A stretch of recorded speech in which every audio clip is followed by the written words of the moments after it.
pastinya kami juga berharap BUMD yang ada di Jawa Timur, termasuk juga pastinya seperti Bank Jatim ini, nantinya itu terus bisa berperan terhadap pertumbuhan ekonomi dan juga pastinya juga bisa membantu masyarakat, terutama memang pastinya para pelaku UMKM.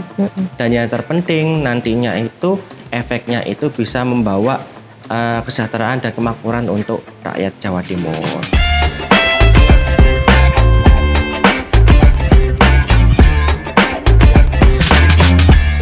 Assalamualaikum warahmatullahi wabarakatuh. Shalom. Om Swastiastu, Namo Buddhaya, Salam Kebajikan. Kembali lagi bersama saya Yuri Sabrina dan kita masih ada di podcast Suara Rakyat. Nah, Empower, kapan hari kan Yuris pernah ngobrol-ngobrol sama Mas Fuad nih ya. Mas Fuad itu buat yang belum tahu anggota Komisi C DPRD Jawa Timur. Dan kebetulan siang hari ini bersama saya lagi Mas Fuad Bernardi. Halo Mas. Halo, ya sehat? Mbak. Alhamdulillah sehat. Alhamdulillah ya. Sehat ya. Dan siang hari ini kita akan ngobrolin seputar tentang Bank Jatim. Karena katanya Bank Jatim ini kan untungnya triliunan ya Mas ya. Iya. Tapi untungnya buat warga itu apa sih gitu. Nah tapi sebelum kita bahas ini Mas, kebetulan di sesi podcast pertama kita itu ternyata sudah ada beberapa pertanyaan dari Empower. Iya. Seru nih. Ini langsung aku bacain aja dulu ya pertanyaannya boleh, ya. boleh. Jadi pertanyaannya itu seputar tentang soal kredit UMKM yang pernah kita bahas sebelumnya di episode sebelumnya. Ternyata banyak yang nonton nih. Dan ada dua pertanyaan terpilih yang muncul. Yang pertama dari Alengga. Katanya gini, DPRD bisa nggak sih bikin aturan supaya bank daerah wajib punya porsi minimal buat pembiayaan UMKM? Itu yang pertama. Yang kedua dari CV Bangkit Mahardika Wood. Katanya saya ini sudah 7 bulan urus bank kesana sini tapi belum dapat fasilitas pembiayaan. Padahal semua izin CV lengkap. Nah ini mungkin Mas Fuad ya bisa menjawab pertanyaan-pertanyaan dari Empower yang ada di kolom komentar YouTube kita. Boleh silakan Mas. Oke, ya makasih Mbak Yuris. Jadi yang pertama dari Alengga ya. Jadi terkait untuk porsi minimal pembiayaan UMKM, memang sebenarnya pembentukan BUMD termasuk salah satu juga Bank Jatim itu sudah diatur dalam Perda nomor 8 tahun 2019 yang mana memang bersumber karena memang kalau daerah itu dalam membuat setiap peraturan daerahnya atau perda harus beracuan kepada pemerintah pusat. Jadi memang itu Perda nomor 8 ini acuannya dari Permendagri nomor 37 Mbak. Nah mana memang kalau untuk terkait Perda BUMD itu memang kita sudah ada mengatur terkait apapun itu. Cuman memang kalau untuk seperti kayak ada persyaratan khusus atau porsi minimal itu nanti biasanya itu akan lebih diatur oleh eksekutif. Dalam hal ini pasti direksinya. Kalau ngomong kita berbicara Bank Jatim. Karena kenapa? Karena memang BUMD perbankan itu agak berbeda dibanding BUMD yang lain. Jadi kalau misalnya BUMD-nya Provinsi Jawa Timur seperti kayak Pancawira Usaha atau Jatim Geraha Utama ataupun yang lain, itu kalau mereka membuat kayak proses rekrutmen terus sudah terpilih direksi komisaris itu nanti bisa langsung untuk dilantik atau pada saat SRUP disahkan. Tetapi kalau misalnya seperti yang kayak perbankan baik Bank Jatim maupun BPR mereka punya setelah kemarin kan sudah dilaporkan RUPS tanggal 22 Mei tersebut untuk yang kayak Bank Jatim nanti itu harus menjalani proses lagi seleksi oleh OJK. Maka akhirnya memang dalam membuat kebijakan proses presentasi apapun itu tetap nanti perbankan itu juga harus komunikasi dengan OJK supaya nanti aturan tersebut bisa disahkan. Jadi sebenarnya kalau kami nanti porsinya di Komisi C kami bisa nanti itu mendorong untuk menyarankan. Tetapi memang nanti tetap yang akan membuat kebijakannya itu dalam hal ini direksi Bank Jatim yang memang sudah berkoordinasi dengan OJK sesuai dengan aturan keuangan yang berlaku di Indonesia. Oke, Gitu. itu pertanyaan dari Alengga ya, semoga Iya. bisa menjawab ya. Yang kedua, Terus yang kedua tadi dari CV, CV Mahardika ya. Bangkit Mahardika Wood. Ya, Bangkit Mahardika Wood. Jadi kalau boleh tahu itu kira-kira waktu mendaftarnya di bank mana? Apakah memang di Bank Jatim? Kalau Bank Jatimnya cabang di mana? Nanti kan dan atas namanya siapa? Apakah atas nama CV Bangkit Mahardika Wood-nya? Kalau memang atas nama CV tersebut, nanti akan kita coba komunikasikan. Paling nggak kita coba tanyakan ke teman-teman Bank Jatim supaya bisa dibantu untuk realisasi gitu. Oke. Karena ya logika gampangnya saja seperti kemarin saya sampaikan aja, yang di cabang Jakarta itu 13 bulan 69 pengajuan kredit mudah kok ini susah gitu. Oke, jadi memang dua pertanyaan tadi kebetulan relate banget dengan topik podcast kita hari ini ya Mas ya. Ini kan ngomongin soal untungnya Bank Jatim, itu sebenarnya untungnya tuh buat siapa sih gitu ya kan ya. Dari laba sebesar itu kira-kira berapa persen sih yang disetorkan ke kas daerah dan biasanya untuk pos apa aja? Mungkin Mas Fuad sebagai anggota Komisi C DPRD Jawa Timur bisa memberikan jawaban dari pertanyaan-pertanyaan ini Mas. Iya, jadi untuk terkait berapa persen yang harus disetorkan kepada Kasda atau kas daerah, untuk kalau kita berdasarkan laporan keuangan tahun lalu, tahun 2024 dan kemarin sudah disahkan dalam rapat umum megang saham tanggal 22 Mei tersebut. Jadi memang total yang disetorkan itu adalah sekitar 821,49 miliar rupiah. Itu total semua dividen. Di mana kalau dipersentasekan per lembar sahamnya itu sekitar 54,71 rupiah per lembar saham gitu. Nah, kalau dari total laba bersih atau profit itu sekitar 64,12%. Itu karena memang kalau perbankan itu kalau aturan dari di Perda BUMD itu paling tidak itu ya minimal 50% lah sudah disetorkan untuk sebagai dividen. Gitu. Nah, nanti itu dari total 821,49 miliar tersebut ya dibagi sesuai persentase saham.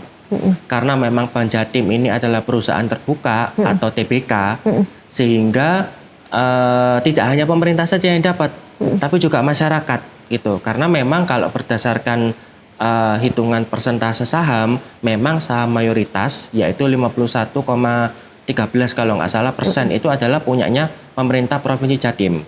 Kemudian ada lagi itu sekitar 20,47 sekian lah itu punyanya masyarakat.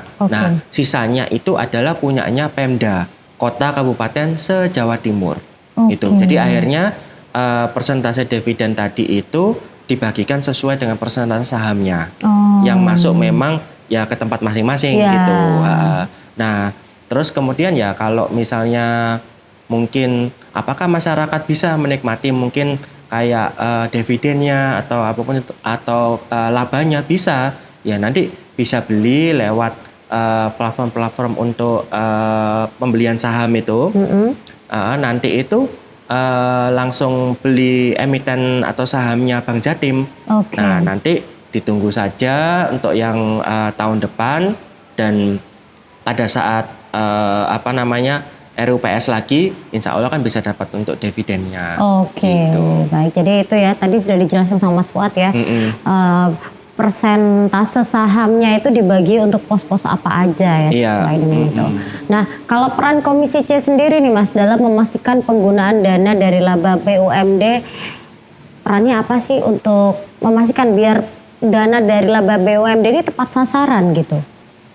Ya pastinya itu kan kalau dari labanya BUMD di mana memang tadi kan 64% kalau seperti Bank Jatim itu disetorkan kepada Kasda, maka nanti kan ketika sudah masuk dalam kas daerah itu akan dipergunakan untuk operasional pemerintah termasuk nantinya memberikan bantuan-bantuan untuk program-program ke masyarakat ya seperti kayak pendidikan, kemudian juga kesehatan, kemudian juga pastinya itu untuk membantu mungkin kayak misalnya kayak di daerah-daerah ya pendidikan terkait pondok pesantren ataupun mungkin ya pastinya infrastruktur untuk jalan-jalan yang memang kewenangan Provinsi Jatim itu yang perlu ada perbaikan ya dengan menggunakan dana tersebut.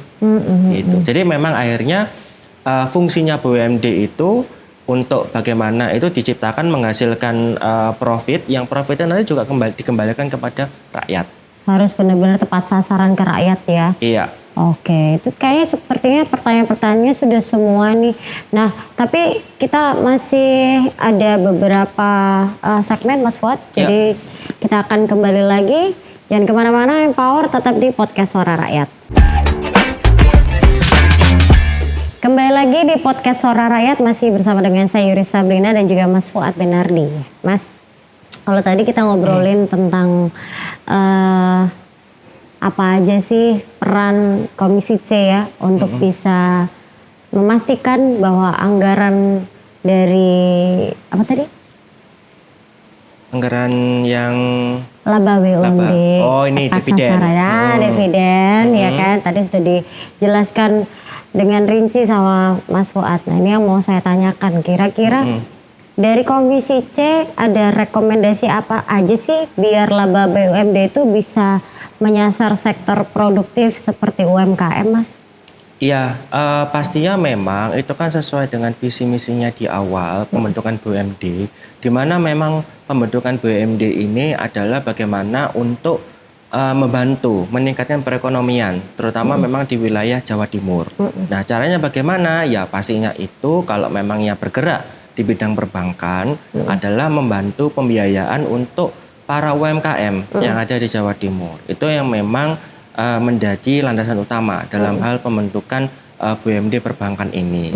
Memang dalam perjalanannya akhirnya karena Bank Jatim ini lebih kepada fokusnya itu yang di makro gitu. Dalam hal ini memang tidak hanya UMKM tapi usaha menengah ke atas itu. Akhirnya memang dari Provinsi Jawa Timur itu membentuk lagi yang namanya Bank Pengkreditan Rakyat dahulu, cuman kemarin sudah kita sahkan untuk menjadi persorodanya menjadi Bank Perekonomian Rakyat. Gitu.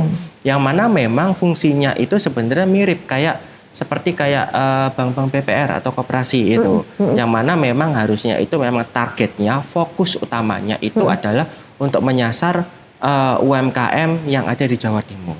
Karena kenapa? Sebenarnya potensi UMKM di Jawa Timur untuk pembiayaan itu sangat-sangat besar dan masih luas.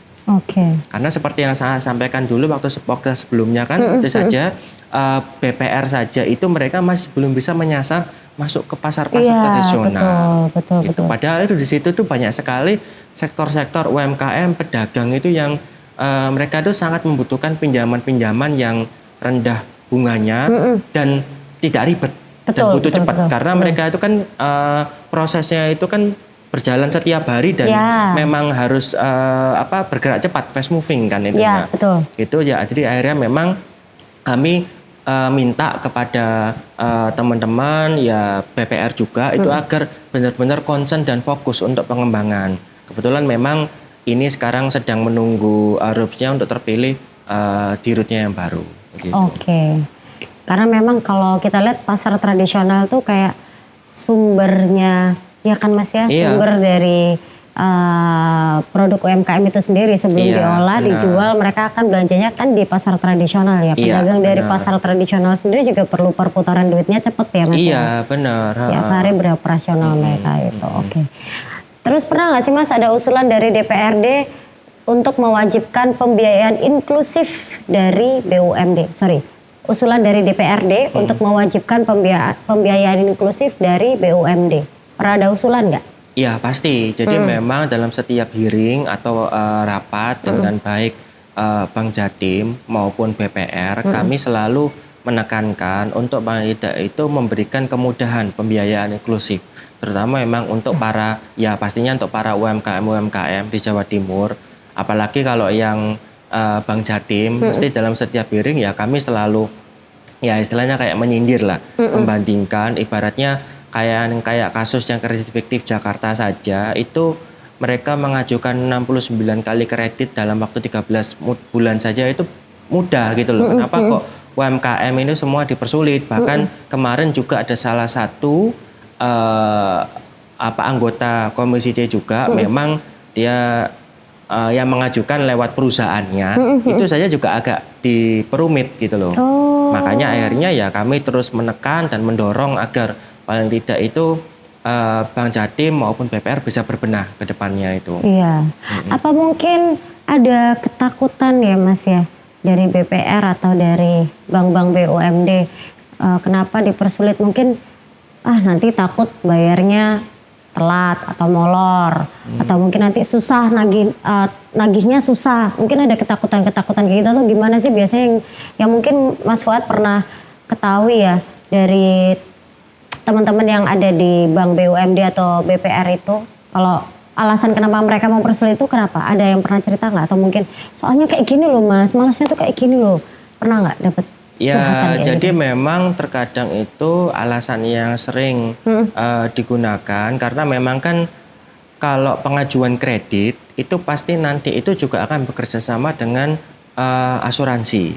Nah, asuransinya itu kebetulan kan memang di Provinsi Jawa Timur kita juga punya. Nah, BUMD-nya itu Jamkrida. Itu. Jadi memang biasanya asuransi dari bank-bank BUMD Jatim, baik Bank Jatim maupun BPR itu nanti akan diklaimkan juga kepada Jamkrida. Jamkrida ini akan menanggung. Nah, kadang itu prosesnya itu mungkin agak administratifnya agak lamanya di sana. Karena kenapa? Karena kalau misalnya itu posisi kreditnya itu gagal bayar, itu maka nanti kan biasanya itu dari debitur itu akan karena memang gagal bayar kan biasanya akan menyerahkan asetnya ya, baik aset mungkin sertifikat ataupun yang lain. Itu biasanya kalau pada saat sudah tanda tangan kontraknya itu emang sekaligus menyetujui ada yang kayak namanya itu HT atau hak tanggungan, di mana memang HT ini memperbolehkan kepada perbankan untuk menarik asetnya itu supaya nanti itu bisa dicairkan atau mungkin nanti itu dilelang kalau sertifikat supaya dilelang sesuai dengan sisa kekurangannya berapa dan itu nanti bisa menutupi dari kerugian begitu. Dan itu nanti juga memang bekerja sama juga dengan asuransi. Nah, saya juga khawatir kadang itu permasalahannya itu administrasinya di sana, tapi memang kita juga berusaha mendorong agar hal tersebut ini, apalagi kalau yang kan rata-rata itu kan pasti UMKM itu kan nggak mungkin pinjamannya itu sampai besar gitu loh. Mungkin ya hanya 50 juta atau bahkan lebih rendah begitu. Nah, itu kan kami harapkan itu kan agar proses untuk administrasi untuk yang pinjaman-pinjaman yang rendah ini tidak terlalu ribet. Jangan disamakan seperti kayak pinjaman yang besar gitu. Supaya kenapa? Supaya prosesnya itu mereka dari para masyarakat ini UMKM ini lebih mudah dan mereka juga yang pasti harapan kita nggak terjerat oleh pinjol atau pinjaman online.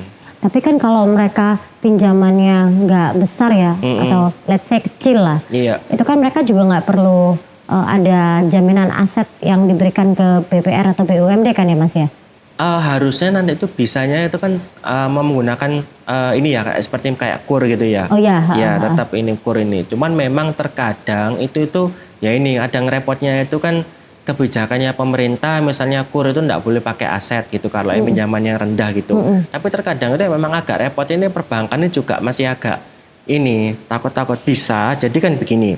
Kadang itu kan kita tidak menggunakan aset itu bisa tapi harus melampirkan rekening koran itu. Jadi kita harus punya rekening koran itu adalah transaksi kita misalnya selama minimal 3 bulan dan itu memang harus aktif gitu. Kalau memang aktif itu biasanya bank itu tanpa aset itu bisa begitu. Karena dilihat keluar masuknya ininya. Tapi memang yang pinjaman kecil. Biasanya pinjaman kecil tuh sampai berapa sih Mas batasnya itu? Kalau di sepengetahuan Mas Fuad? Sepengetahuan saya sih kalau kayak BPR mungkin kisaran 10-15 lah. 10 sampai 15 ya, itu lumayan banget sih ya kalau misalkan untuk UMKM gitu kan, untuk perputaran uang mereka gitu kan ya, untuk usaha mereka. Iya sih, di atas 15 berarti sudah termasuk besar? Iya, paling enggak itu sudah harus menggunakan ini ya, aset apa-apa. Untuk jenis asetnya sendiri itu yang paling sering diberikan ke BUMD atau BPR itu apa? Yang biasanya UMKM melakukan? Kalau misalkan di atas pinjaman 15 juta itu apa Mas? Apa ya, macam-macam sih Mbak. Jadi ya Sampai surat pasti tanah?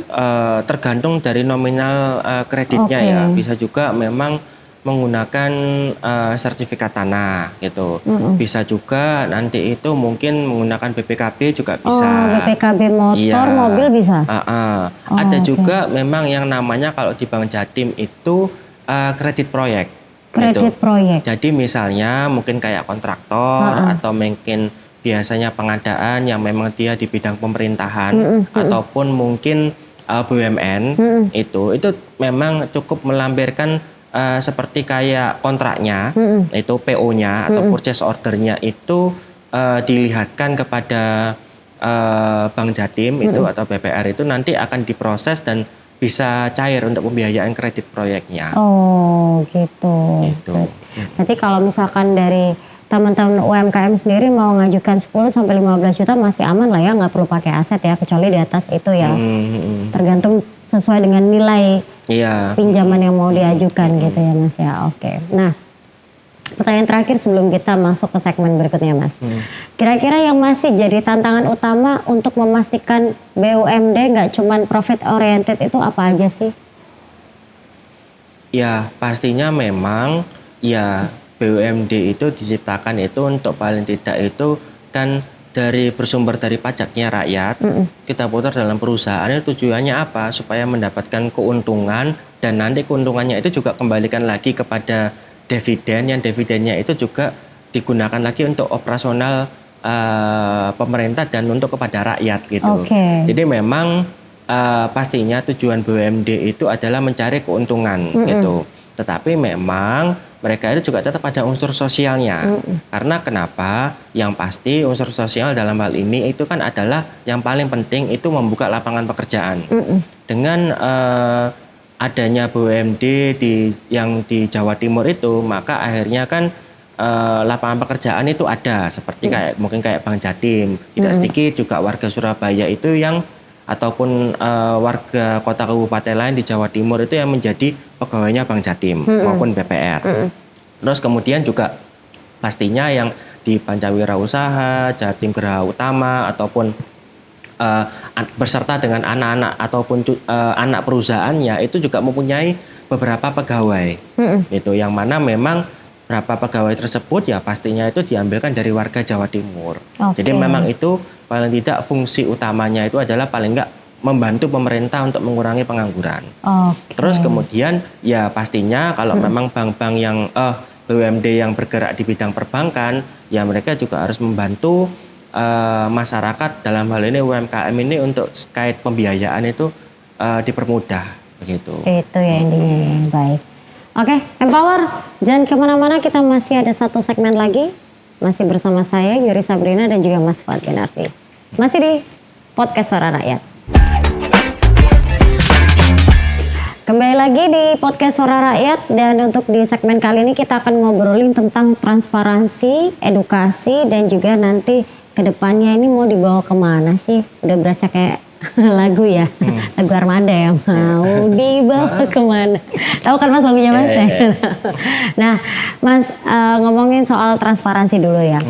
Ada nggak sih langkah dari Komisi C biar Bank Jatim itu bisa lebih terbuka dan dekat dengan rakyat? Iya, pastinya itu kan karena memang Bank Jatim seperti tadi saya sampaikan itu sudah perusahaan terbuka atau TBK, maka sebenarnya otomatis itu masyarakat itu bisa mengecek, bisa memastikan terkait progres kinerjanya Bank Jatim itu seperti apa, begitu. Karena kenapa? Karena kalau misalnya itu terjadi masalah ataupun terjadi seperti kayak kemarin kasus itu kredit fiktif dan lain-lain, itu maka nanti itu harusnya akan berpengaruh kepada harga sahamnya. Jadi akan makin anjlok kalau tidak bisa ditangani. Maka sebenarnya itu peran serta masyarakat itu sangat mudah nanti untuk bisa memantau untuk perkembangan maupun kinerja dari Bank Jatim sendiri begitu. Karena kan memang kita juga berharap agar memang kami dari Komisi C itu selalu terus mendorong agar Bank Jatim itu benar-benar menjadi BUMD yang memang dekat dengan rakyat. Dalam hal ini itu membantu para UMKM itu untuk terkait kreditnya itu dipermudah begitu. Hal itu yang terus kita sampaikan begitu. Tetapi memang ya bagaimanapun tetap yang walaupun kita memang sudah memberikan saran, tetap pelaku utamanya kan direksinya. Betul. Jadi memang kami berharap dengan adanya RUPS kemarin tanggal 22 Mei tersebut dan sudah terpilih direksi komisaris terutama direktur utama yang baru, saya berharap paling enggak ini nanti itu bisa ada perubahan supaya nanti Bank Jatim ke depan ini bisa kredibel secara kinerja dan juga secara performan apapun transparansi anggaran juga lebih bagus dan secara manajemen perbankannya itu juga lebih akuntabel dan bersih. Gitu. Berarti kalau dari Komisi C selalu ada masukan dan saran ya untuk Bank Jatim karena banyak kasus ya atau mungkin banyak sambatan-sambatan dari masyarakat tentang sulitnya mengajukan pinjaman itu, apakah dari Bank Jatim sendiri itu ada apa namanya Mas ya kalau kita sebut ya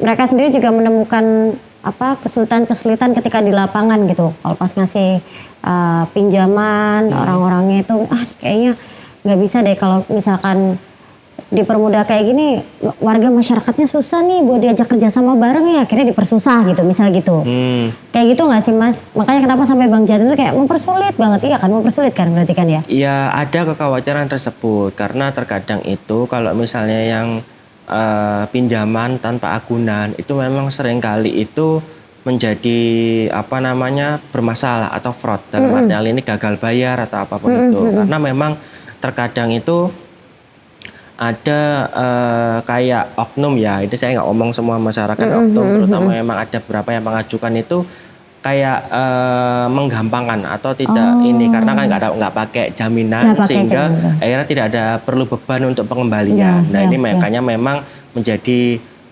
perhatian serius dari perbankan. Kebetulan memang kalau seperti kayak di Kota Surabaya saya pernah tahu itu memang di Bank BPR SAU-nya itu dia ada konsep itu bisa mengajukan pinjaman sampai 15 juta itu tanpa agunan.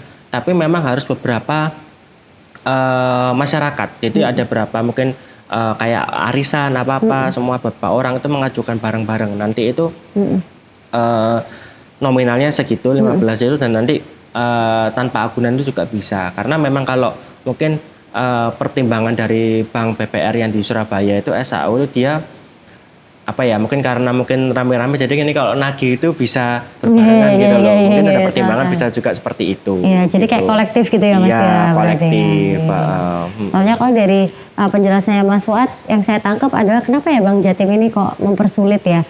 Bisa jadi mungkin sebelum-sebelumnya dipermudah tapi ya karena itu tadi banyak oknum yang mereka merasa gampang aja ngajuin kredit di Bank Jatim mau nggak pakai agunan, nggak pakai ngasihkan aset dan segala macam. Jadinya ya itu lebih ke mental juga nggak sih Mas, mentalnya masyarakat kita juga nggak sih Mas?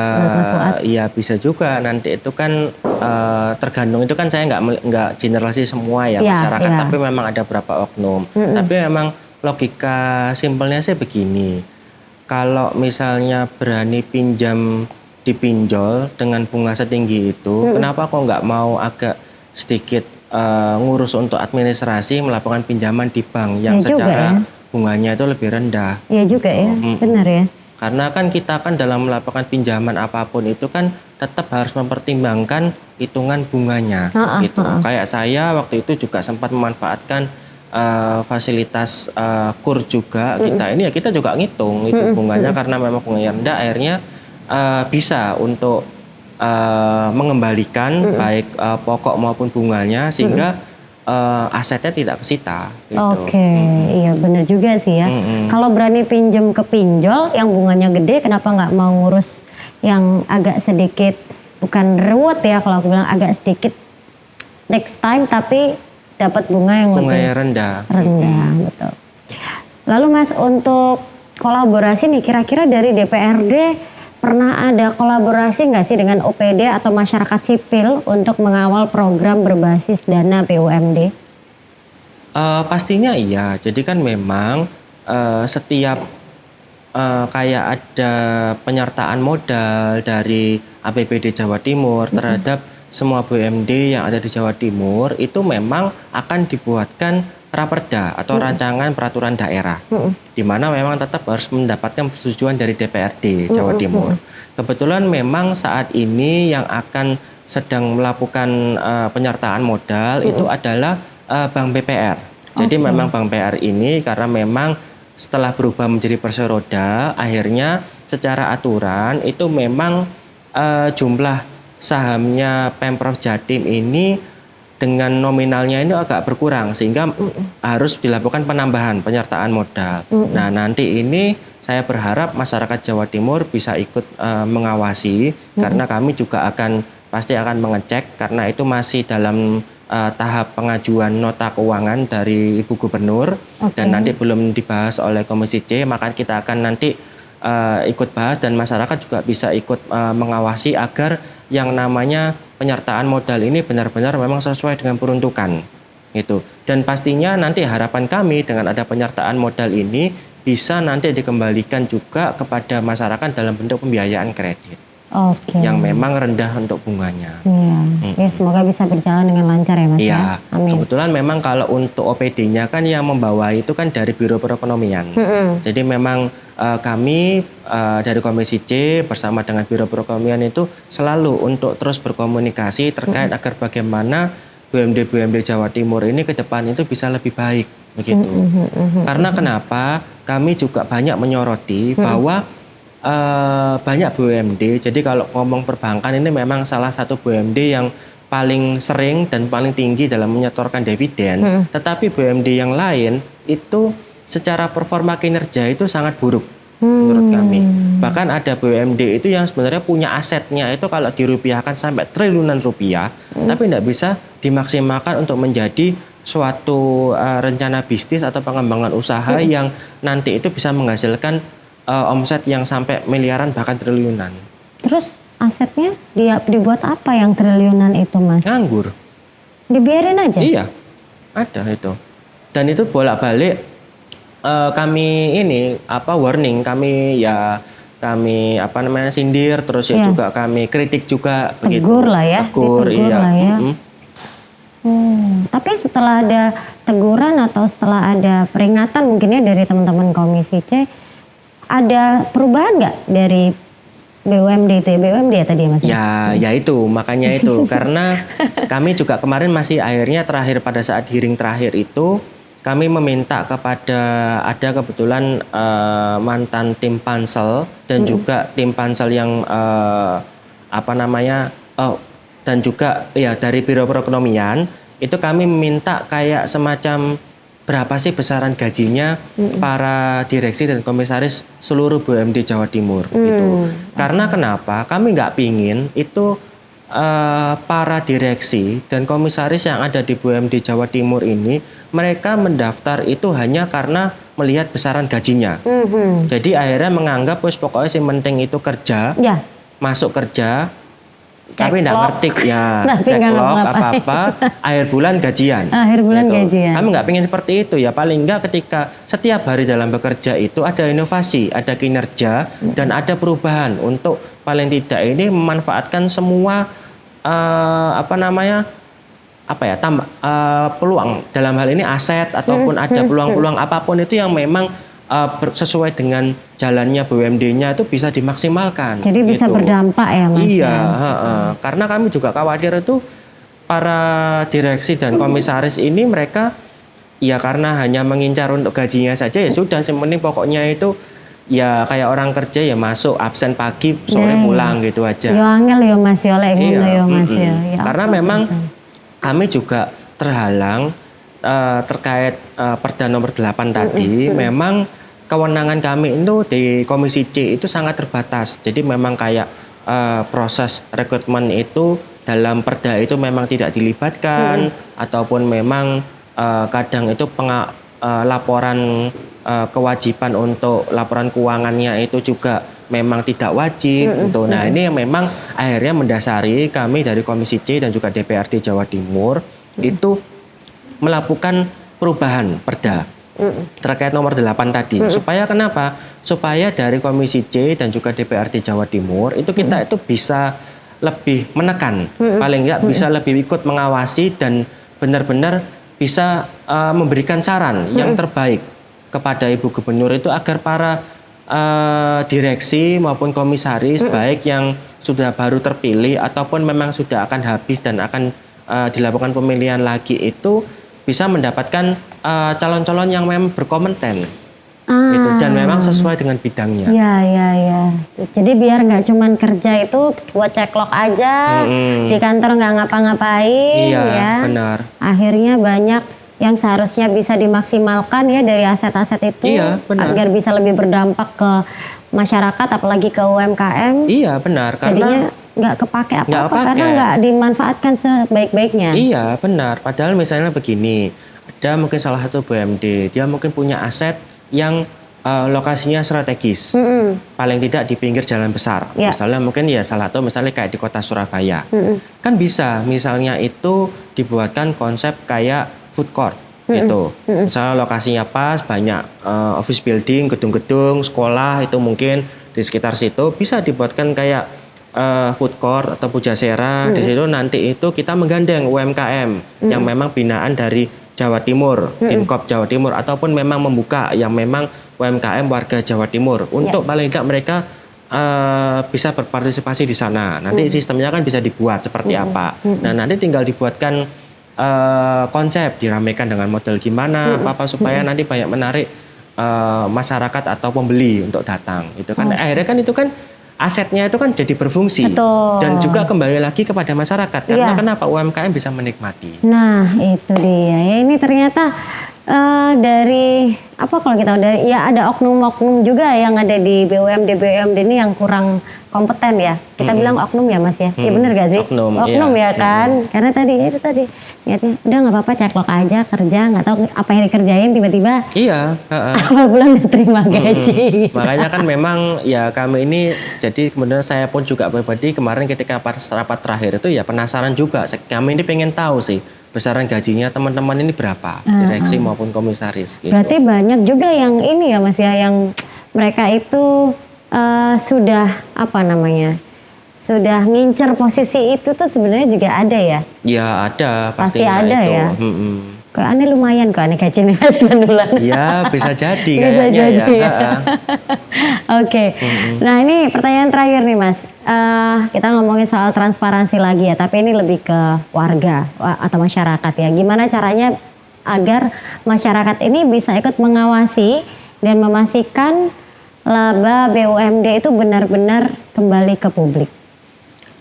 Pastinya itu kan kalau memang kayak yang perusahaan terbuka tadi seperti kayak Bank Jatim, memang pastinya itu laba atau dividen yang sudah diumumkan di publik sesuai dengan persentase saham itu pasti akan masuk ke dalam kas ataupun rekening masing-masing. Jadi kalau memang punyanya persentasenya Pemprov Jatim, maka sebesar 51, sekian persen itu yang dari total dividennya itu pasti akan masuk ke Bank Jatim. Berarti mungkin akan masuk ke kas daerah itu sekitar mungkin 410-an, 415 M-an gitu kan.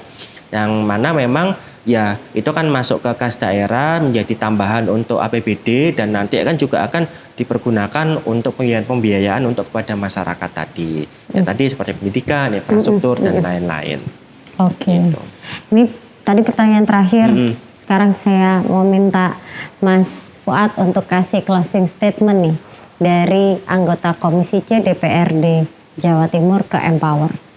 Oh ya, apa ya? Jadi buat sahabat sobat Empower, pastinya kami juga berharap BUMD yang ada di Jawa Timur, termasuk juga pastinya seperti Bank Jatim ini nantinya itu terus bisa berperan terhadap pertumbuhan ekonomi dan juga pastinya juga bisa membantu masyarakat, terutama memang pastinya para pelaku UMKM.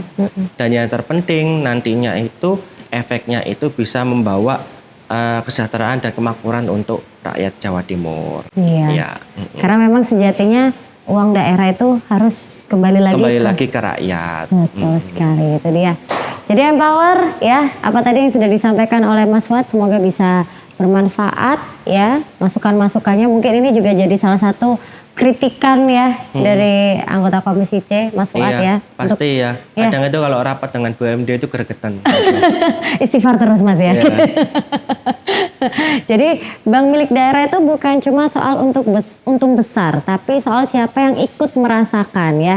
Dan empower sebagai warga juga harus bisa aktif, kritis, dan peduli. Jangan lupa untuk like, subscribe ya, dan juga kirim pertanyaan atau sambatan-sambatan kamu ya, siapa tahu nanti di next episode podcast Suara Rakyat pertanyaan kamu akan dijawab oleh teman-teman dari anggota Komisi C DPRD Jawa Timur. Kalau begitu kami berdua pamit ya, Mas Fuad. Terima kasih banyak ya. Sama-sama Mbak. Saya Yuri Sabrina dan juga Mas Fuad Benardi. Kami pamit, sampai ketemu lagi di podcast Suara Rakyat next episode. Assalamualaikum warahmatullahi wabarakatuh.